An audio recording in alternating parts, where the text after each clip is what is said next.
माँ कुष्मांडा माता दुर्गांकर चतुर्थ स्वरूपर नाम कुष्मांडा निजर मंद आसदार अर्थात ब्रह्मांड को उत्पन्न करिथिबा कारण माता नाम कुष्मांडा देवी बोली कहुए। जितेबाला सृष्टिर कौन अस्तित्व नथिला चतुर्दिगरे केवल अंधकार परिप्राप्त हो रही से देवी निजर ईषत हास्य द्वारा ब्रह्मांड रचना करते।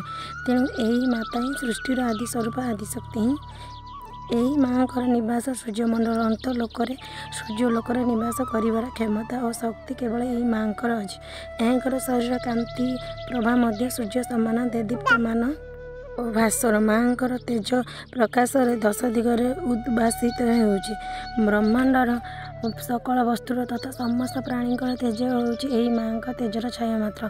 माँ भुज संख्या 8 तेणु माँ अष्टभुज नाम कहुए। 7टी हाथ क्रमान्वर कमंडल धनु बाण कमल पुष्प अमृत कलश चक्र तथा गदा रही।